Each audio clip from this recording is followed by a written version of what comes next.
Alhamdulillahirabbil alamin.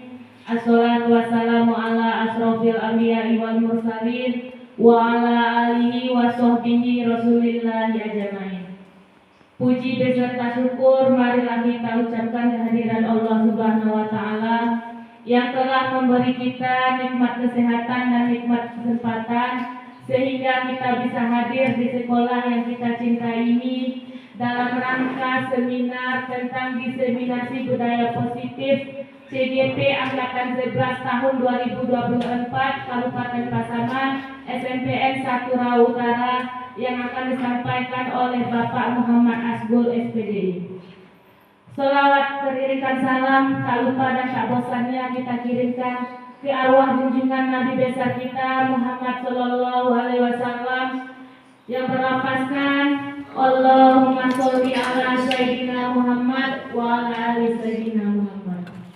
Yang sama-sama kita hormati Ibu Kepala Sekolah, Ibu Wakil Kepala Sekolah beserta Bapak Ibu Majelis Guru, karyawan-karyawati tata usaha yang hadir pada siang hari ini. Baiklah, susunan acara kita yang pertama pembukaan, yang kedua arahan atau informasi dari Ibu Kepala Sekolah kepada Ibu, waktu dan tempat disediakan.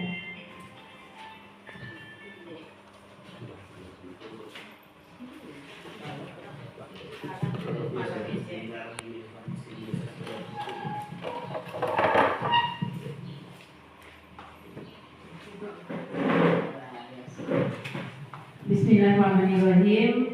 Assalamualaikum warahmatullahi wabarakatuh. Alhamdulillahirabbil alamin. Assalatu wassalamu ala asrofil anbiya'i mursalin wa ala alihi washabihi rasulillahi ajmain. Amma ba'du. Puji beserta syukur bersama-sama kita ucapkan kehadirat Allah Subhanahu wa taala yang telah memberikan kita kesehatan, kesempatan sehingga kita dapat berkumpul di ruangan majelis guru ini dalam rangka mengikuti sosialisasi mengenai CGP Angkatan 11 tahun 2024 yang akan disajikan nantinya oleh Bapak Muhammad Asgul. Jadi saya sebagai kepala sekolah memotivasi Bapak Ibu agar dengan adanya tampilan ini nantinya mudah-mudahan menjadi motivasi bagi Bapak Ibu untuk ikut serta di periode-periode berikutnya dalam mengikuti CGP ini, karena banyak ilmu yang akan kita ambil dari kegiatan ini. Jadi mungkin kata-kata dari saya hanya sekian saja. Saya tutup dengan ucapan Assalamualaikum warahmatullahi wabarakatuh.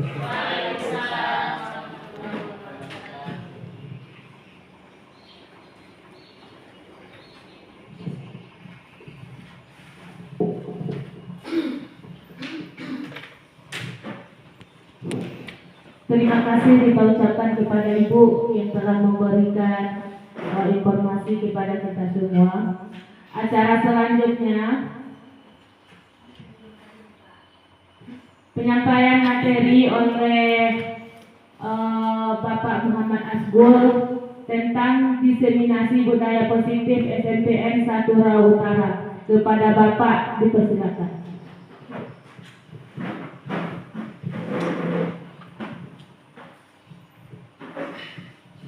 Assalamualaikum warahmatullahi wabarakatuh. Waalaikumsalam warahmatullahi wabarakatuh. Alhamdulillahirabbil alamin wassalatu wassalamu ala asrofil anbiya'i wal mursalin wa ala alihi wa sahbihi rasulillahi ajmain. Amma ba'du. Yang terhormat Ibu Kepala Sekolah, Ibu Wakil Kepala Sekolah, Bapak Ibu Majelis Guru dan Bapak Ibu karyawan tata usaha yang kami muliakan. Baiklah, di dalam diseminasi budaya positif di SMPN 1 Rawa Utara, kami dari CGP Angkatan 11 tahun 2024 Kabupaten Pasaman ingin menyampaikan di dalam materi 1.4 yaitu tentang budaya positif, yaitu di mana di sebuah sekolah itu kita dituntut untuk memperlakukan budaya positif, yaitu dengan beberapa konsep atau teori dari segi tiga restitusi sampai dengan istilah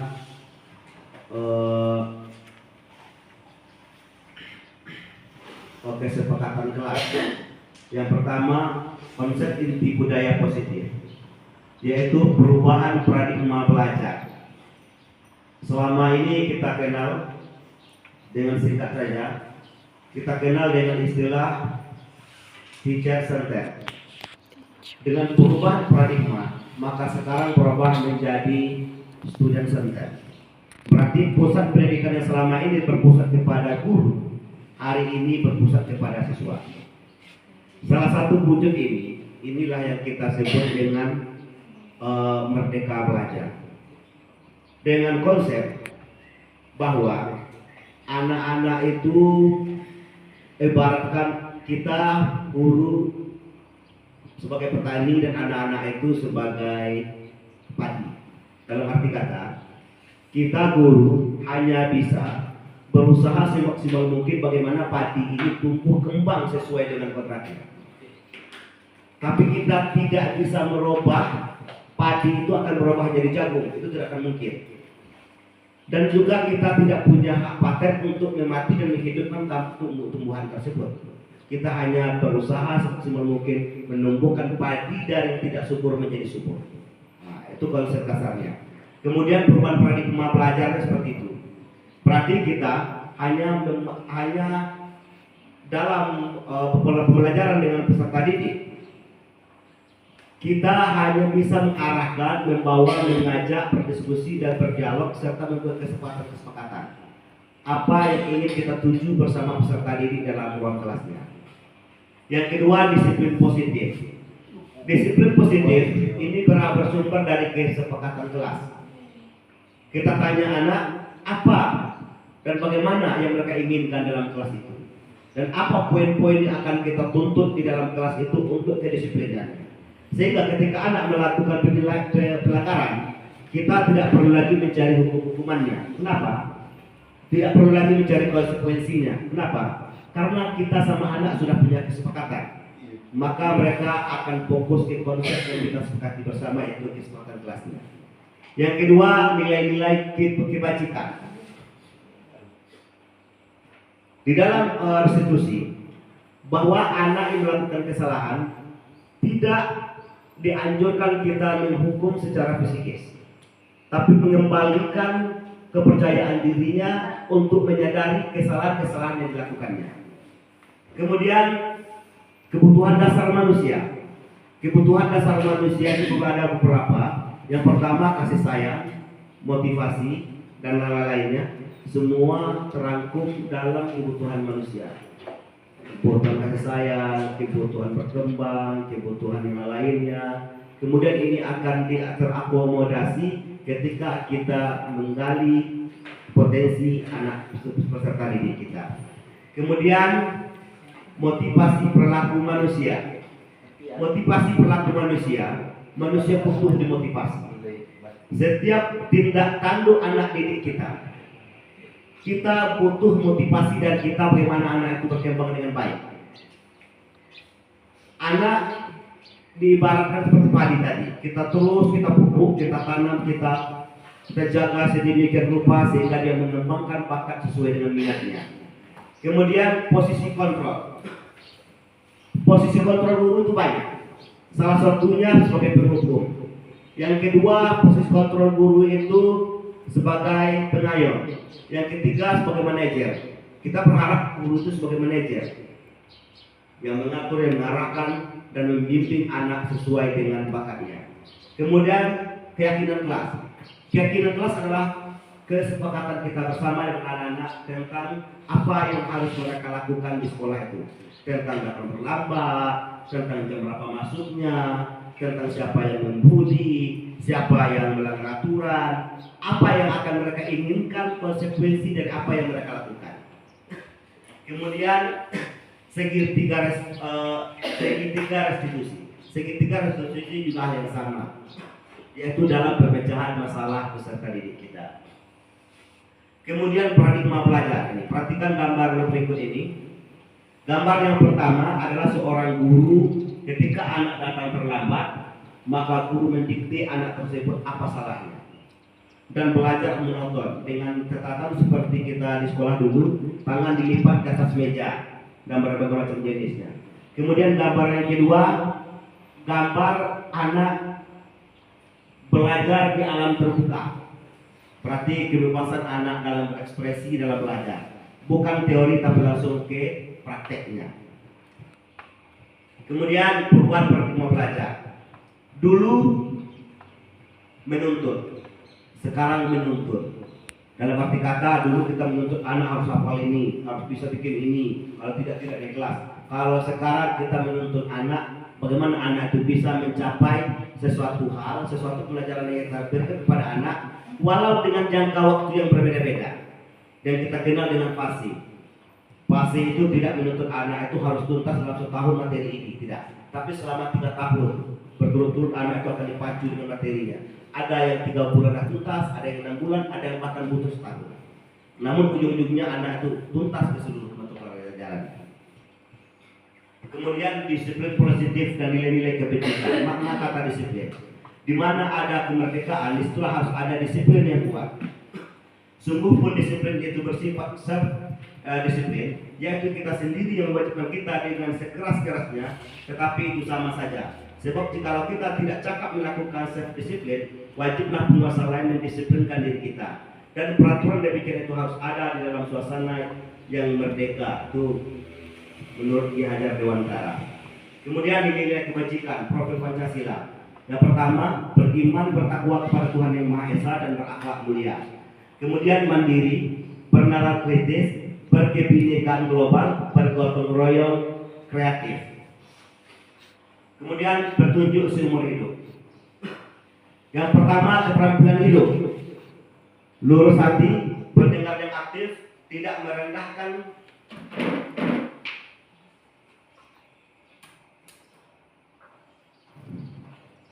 lurus hati, mendengar yang aktif, tidak merendahkan orang lain, memberikan yang terbaik dari diri. Kemudian petunjuk hidup, peduli, penerapan kerjasama, keberanian, keingintahuan, usaha, keluasan, fleksibilitas, berorganisasi, kesabaran, keteguhan hati. Berlanjut, motivasi perilaku manusia. Pendapat Dian dosen, untuk menghindari ketidaknyamanan atau hukuman. Kemudian untuk mendapatkan imbalan atau penghargaan dari orang lain. Untuk menjadi orang yang mereka inginkan dan menghargai diri sendiri dengan nilai-nilai yang mereka percaya. Itulah motivasi perilaku manusia. Namun di sini untuk menghindari ketidaknyamanan atau hukuman itu semua kita. Kemudian untuk mendapatkan imbalan atau penghargaan dari orang lain. Tapi tidak seluruh kegiatan kita menghargai imbalan, tapi juga untuk motivasi dari orang lain, yaitu untuk menjadi orang yang mereka inginkan, menghargai diri sendiri dengan nilai-nilai yang mereka percaya.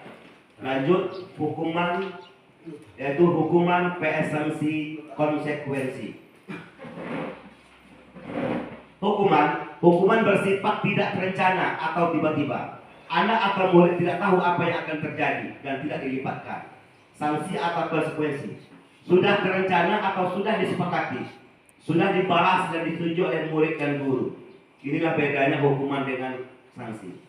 Kemudian penghargaan atau apresiasi, pengakuan atau reward. Kemudian menanyakan keyakinan kelas. Mengapa keyakinan kelas? Mengapa bukan peraturan kelas? Keyakinan kelas adalah nilai-nilai kebaikan atau prinsip yang disepakati bersama. Kalau peraturan itu biasanya datangnya dari sekolah, disebut dengan istilah peraturan sekolah atau ADRT. Pada ADRT ini biasanya kita konsep untuk dokumen, dan dokumen ini dipakai untuk keseluruhan. Sementara kesepakatan kelas adalah kesepakatan yang kita akui bersama di dalam kelas tersebut sebelum pembelajaran dimulai dan berlaku untuk setiap semesternya. Kemudian lanjut keyakinan kelas, yaitu seperangkat aturan kelas yang telah disepakati bersama. Dengan membuat keyakinan kelas, siswa akan lebih bersemangat untuk melaksanakan prinsip atau nilai-nilai yang mereka buat. Kemudian membentuk keyakinan kelas. Yang pertama bersifat abstrak, berupa pernyataan universal, dibuat dalam pernyataan positif, sedikit saja akan mudah diingat, sesuai dengan kondisi kelas dan sekolah, sehingga mudah diterapkan. Semua warga kelas dilibatkan saat membuat keyakinan kelas. Kemudian kebutuhan dasar dan dunia berkualitas. Yang pertama, penguasaan. Seluruh individu, termasuk siswa kita, yang pertama adalah butuh penguasaan. Mereka ingin memiliki, menguasai apa yang mereka punya. Yang kedua, kasih sayang dan rasa diterima. Siswa atau seluruh manusia ingin disayangi dan ingin diterima di tengah-tengah khalayak umum. Kemudian kesenangan. Seluruh kita butuh hiburan, butuh kesenangan, butuh kebersamaan. Kemudian kebebasan. Kebebasan baik dalam bersifat pergaulan maupun bersifat dalam pilihan kehidupan sangat dianjurkan kepada kita untuk melibatkan anak-anak kita dalam memilih apa yang mereka inginkan dalam proses pembelajaran yang disebut dengan proses universal. Kemudian bertahan hidup. Semua orang ingin bertahan hidup dengan memenuhi seluruh kebutuhannya. Kalau di pendidikan berarti kebutuhan batin, kebutuhan jiwa, kebutuhan rohaninya, kebutuhan pikirannya, ini akan kita butuhi bersama-sama. Kemudian kebutuhan bertahan hidup, satu, cinta dan kasih sayang, kebutuhan untuk diterima sekaligus masyarakat, penguasaan, kebutuhan yang berhubungan dengan kekuatan mencapai suatu, menjadi kompeten, menjadi terampil, dan diakui atas prestasi keterampilan kita, dan didengarkan dan memiliki rasa harga diri. Kemudian kebebasan kebutuhan akan pilihan. Kebebasan tidak seluruhnya, tapi ada kebutuhan pilihan, yaitu kebutuhan kebebasan berpendapat, kebebasan berpikir, namun semuanya ada batas-batasannya yang wajar dan telah digarisbawahi sebagai manusia biasa.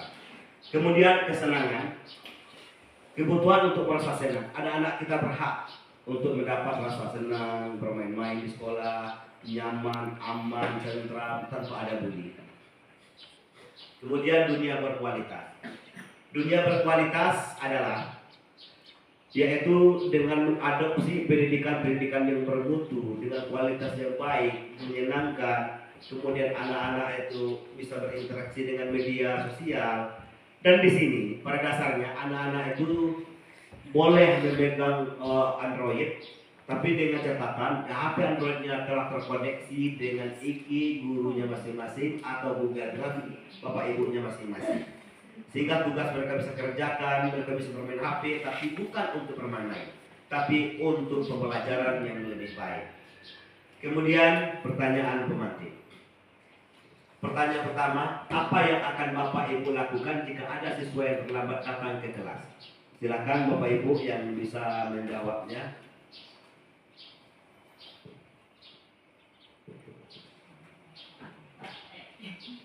Ya, silakan.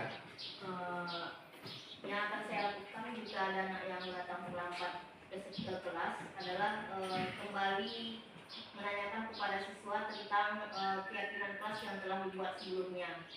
Oke, baik. Ya baik, terima kasih Bu. Berarti apa yang akan Bapak Ibu lakukan jika ada siswa yang terlambat datang ke kelas, yaitu menanyakan tentang kesepakatan kelas yang telah kita sepakati. Pertanyaan kedua, dari jawaban di atas, sebagai apa posisi Bapak Ibu menurut teori posisi kontrol? Sebagai manajer. Baik, terima kasih Bu. Baik, sebagai manajer. Manajer adalah orang yang mengontrol proses terjadinya keyakinan kelas di sekolah atau di lokal anak-anak. Kemudian lanjut. Ini dia 5 posisi kontrol yang diterapkan seorang guru. Yang pertama, guru itu sebagai penghukum. Penghukum memang dari dasarnya hukum dan reward itu tidak pernah bisa dilepaskan dari suatu pendidikan atau suatu organisasi, bahkan suatu negara. Walaupun bukan pilihan, menghukum ini ada. Karena tidak ada hukum, maka semena-mena akan terjadi. Maka proses hukuman pun boleh berlaku dimanapun adanya, terbaik di dunia pendidikan. Tapi ada yang bersifat edukatif, ada yang tidak. Kemudian membuat merasa bersalah. Seorang guru ketika anak melakukan kesalahan, maka kita akan menginterogasi anak tersebut sampai ke akar-akarnya, sehingga anak ini tertunduk merasa malu dengan apa yang ia telah lakukan. Ini pada dasarnya sering juga kita lakukan. Kemudian guru itu juga berfungsi sebagai teman. Kita sering duduk bersama dengan siswa, ngobrol-ngobrol, bertukar pikiran. Ini memposisikan kita sebagai teman. Kemudian sebagai pemantau. Ketika ada acara, siswa kita terlibat dalam kegiatan tersebut, kita itu menonton dari samping atau dari jauh. Itu namanya kita memantau penampilan dan perkembangan anak-anak kita. Kemudian sebagai manajer. Nah, ini dia sebagai manajer. Manajer adalah kita yang menjadi sopirnya anak-anak kita. Kita yang menjadi pengatur ritminya anak-anak kita. Kemudian perhatikan keterangannya sebagai penghukum. Seorang penghukum bisa menggunakan hukum fisik maupun verbal. Salah satu contohnya, patuhi aturan saya. Atau awas, kamu terlambat, silakan berdiri di depan kelas dengan mengangkat kaki sebelah. Ini biasa dulu. Ketika siswa terlambat, dia suruh berdiri di depan kelas, kakinya naik satu, dan tangannya memegang kuping. Nah, ini. Kemudian membuat merasa bersalah.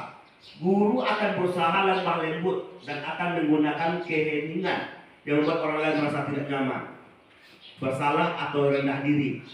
Bapak sangat kecewa sama kamu. Bapak sudah lelah mengatakannya, tapi kamu tidak mau mendengar. Contoh, ketika siswa itu ribut atau siswa tidak mengerjakan tugas, kita masuk ke lokal. Kemudian kita duduk meja kita dan kita diam 1000 bahasa.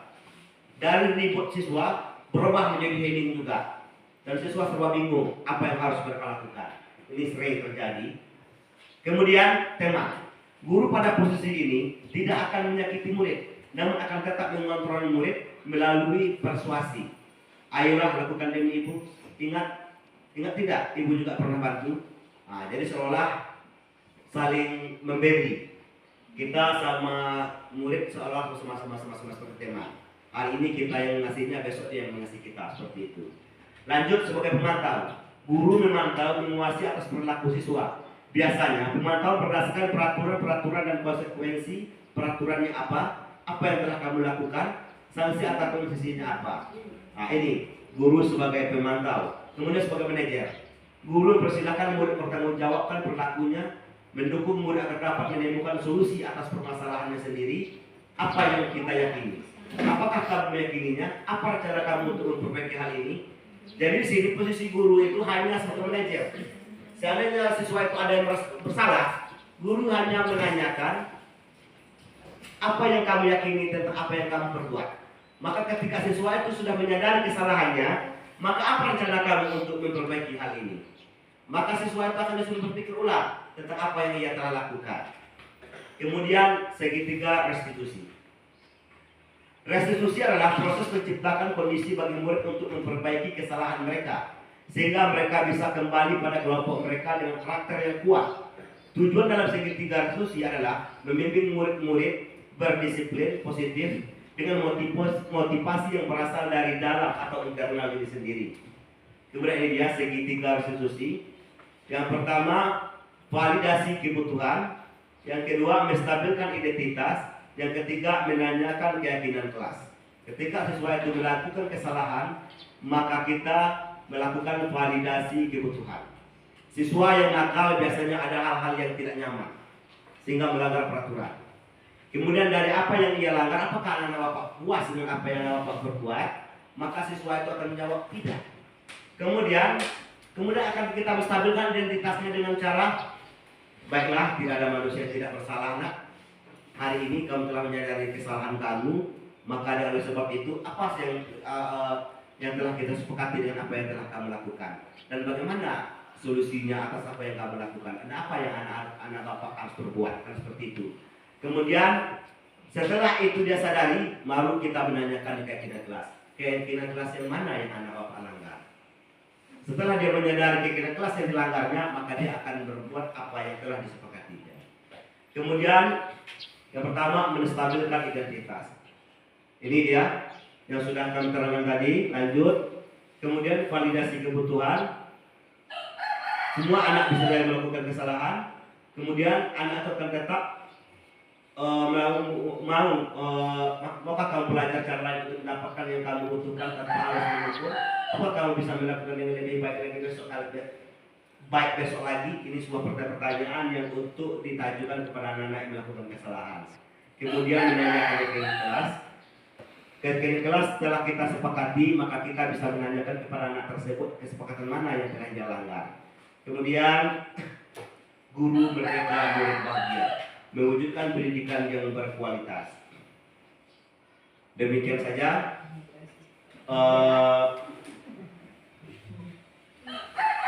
seminar destinasi budaya positif di SMPN Satu Utara.